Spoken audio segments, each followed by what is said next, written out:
تفسیر ابن کثیر تفسیر سورہ کافرون، یہ سورت مکی ہے۔ بسم اللہ الرحمن الرحیم،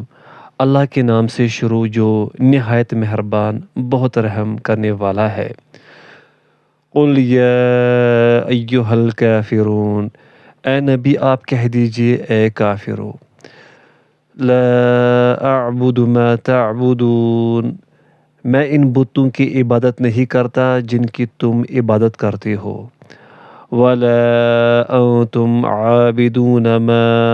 اعبد، اور نہ تم اس کی عبادت کرتے ہو جس کی میں عبادت کرتا ہوں، ولا انا عابد ما عبدتم،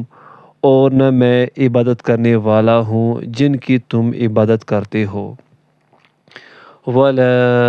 انتم عابدون ما اعبد، اور نہ تم اس کی عبادت کرنے والے ہو جس کی میں عبادت کرتا ہوں۔ لکم دینکم ولی دین، تمہارے لیے تمہارا دین اور میرے لیے میرا دین۔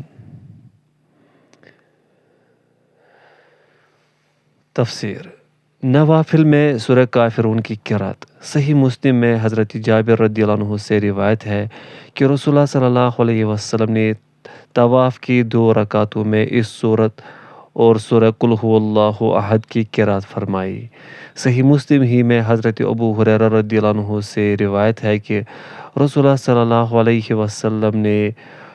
فجر کی 2 رکعتوں سنتوں میں ان دونوں سورتوں کی قرأت فرمائی۔ امام احمد نے حضرت ابن عمر رضی اللہ عنہما سے روایت کیا ہے کہ رسول اللہ صلی اللہ علیہ وسلم نے فجر سے پہلے کی 2 رکعتوں اور مغرب کے بعد کی 2 رکعتوں میں 20 سے بھی کچھ زیادہ یا 10 سے بھی کچھ زیادہ مرتبہ قل یا ایھا الکافرون اور قل ھو اللہ احد کی قرأت فرمائی۔ امام احمد ہی نے حضرت ابن عمر رضی اللہ عنہما سے روایت کیا ہے کہ میں نے 24 یا 25 بار جائزہ لیا کہ نبی صلی اللہ علیہ وسلم فجر سے پہلے کی 2 رکعتوں اور مغرب کے بعد کی 2 رکعتوں میں قل یا ایھا الکافرون اور قل ھو اللہ احد کی قرأت فرمایا کرتے تھے۔ امام احمد نے حضرت ابن عمر رضی اللہ عنہما ہی سے یہ بھی روایت کیا ہے کہ میں نے 1 ماہ تک جائزہ لیا تو معلوم ہوا کہ نبی صلی اللہ علیہ وسلم فجر سے پہلے کی 2 رکعتوں میں قل یا ایھا الکافرون اور قل ھو اللہ احد کی قرأت فرماتے ہیں۔ امام ترمذی اور ابن ماجہ نے بھی اسے اسی طرح روایت کیا ہے اور امام نسائی نے بھی اسے بیان فرمایا ہے۔ امام ترمذی نے اس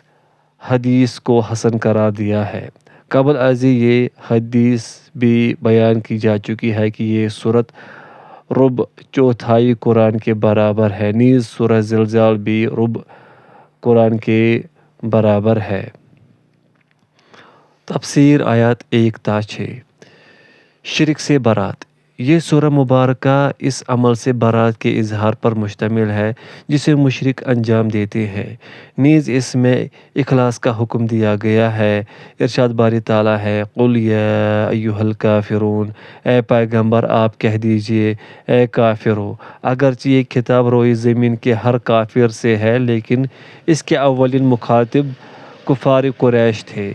کہا گیا ہے کہ کفار قریش نے از رہ جہالت رسول اللہ صلی اللہ علیہ وسلم کو یہ دعوت دی کہ 1 سال تک آپ ان کے بتوں کی عبادت کریں اور پھر 1 سال تک وہ آپ کے معبود حقیقی کی عبادت کریں گے۔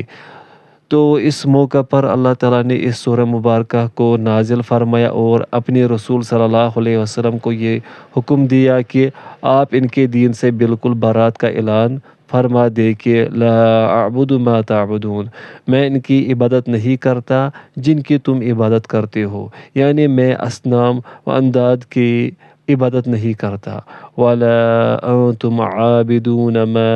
اعبد، اور نہ تم اس کی عبادت کرنے والے ہو جس کی میں عبادت کرتا ہوں، یعنی اللہ وحدہ لا شریک کی۔ ما یہاں من کے معنی میں ہے۔ پھر فرمایا وَلَا أَنَا عَابِدٌ مَّا عَبَدتُّمْ وَلَا أَنتُمْ عَابِدُونَ مَا أَعْبُدُ، اور نہ میں عبادت کرنے والا ہوں جن کی تم عبادت کرتے ہو، اور نہ تم اس کی عبادت کرنے والے ہو جس کی میں عبادت کرتا ہوں، یعنی میں تمہاری عبادت کی طرح عبادت نہیں کر سکتا، نہ اس راہ کو اختیار اور اس کی اقتداء کر سکتا ہوں، کیونکہ میں تو اللہ وحدہ لا شریک کی اس طرح عبادت کرتا ہوں جیسے وہ چاہتا اور اپنے لیے پسند فرماتا ہے۔ اسی لیے فرمایا وَلَا أَنتُمْ عَابِدُونَ مَا أَعْبُدُ، اور نہ تم اس کی عبادت کرنے والے ہو جس کی میں عبادت کرتا ہوں، یعنی تم اللہ تعالیٰ کی عبادت کے بارے میں اس کے احکام اور اس کی شریعت کی پابندی نہیں کرتے، بلکہ تم نے عبادت کے طریقے خود اپنی طرف سے ایجاد کر رکھے ہیں، جیسا کہ اللہ تعالیٰ نے فرمایا إِن يَتَّبِعُونَ إِلَّا الظَّنَّ وَمَا تَهْوَى الْأَنفُسُ وَلَقَدْ جَاءَهُم مِّن رَّبِّهِمُ الْهُدَىٰ، وہ لوگ تو گمان ہی کی پیروی کرتے ہیں اور اس چیز کی جو ان کے دل چاہتے ہیں، حالانکہ ان کے پروردگار کی طرف سے ان کے پاس یقیناً ہدایت آ چکی ہے۔ سورۃ النجم۔ اس طرح حضرت صلی اللہ علیہ وسلم نے کفار قریش کی تمام باتوں سے اظہار برات فرما دیا۔ ہر عابد کے لیے یہ ضروری ہے کہ اس کا کوئی معبود ہو جس کی وہ عبادت کرے، اور پھر اس کی عبادت کا کوئی ایسا طریقہ ہو جسے وہ اختیار کرے، تو رسول اللہ صلی اللہ علیہ وسلم اور آپ کی اتباع کرنے والے مسلمان اللہ تعالیٰ کی عبادت کرتے ہیں اور اس طرح عبادت کرتے ہیں جس طرح اس نے حکم دیا ہے۔ یہی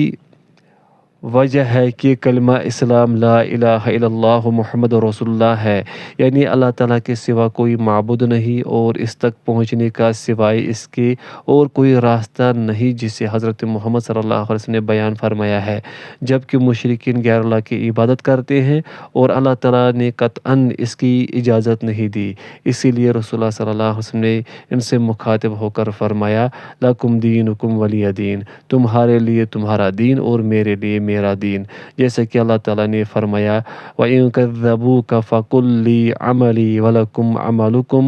أَنتُم بَرِيئُونَ مِمَّا أَعْمَلُ وَأَنَا بَرِيءٌ مِّمَّا تَعْمَلُونَ،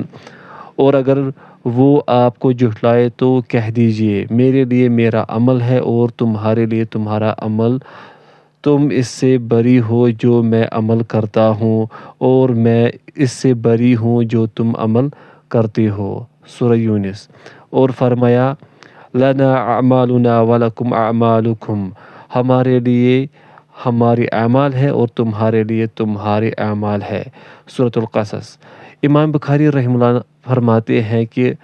کہا جاتا ہے لَکُمْ دِینُکُمْ، تمہارے لیے تمہارا دین یعنی کفر، ولی دین، اور میرے لیے میرا دین یعنی اسلام، اور یہاں دینی اس لیے نہیں کہا کیونکہ سابقہ آیات نون کے ساتھ تھی، تو ان کی رعایت کی وجہ سے یہاں یا کو حذف کر دیا گیا، جیسا کہ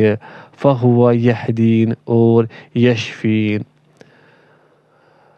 کی آیت سے یا کو حذف کیا گیا ہے۔ سورہ کافرون کی تفسیر مکمل ہو گئی ہے۔ وَلِلَّهِ الْحَمْدُ وَالْمِنَّةُ وَبِهِ التَّوْفِيقُ وَالْإِصْمَةُ۔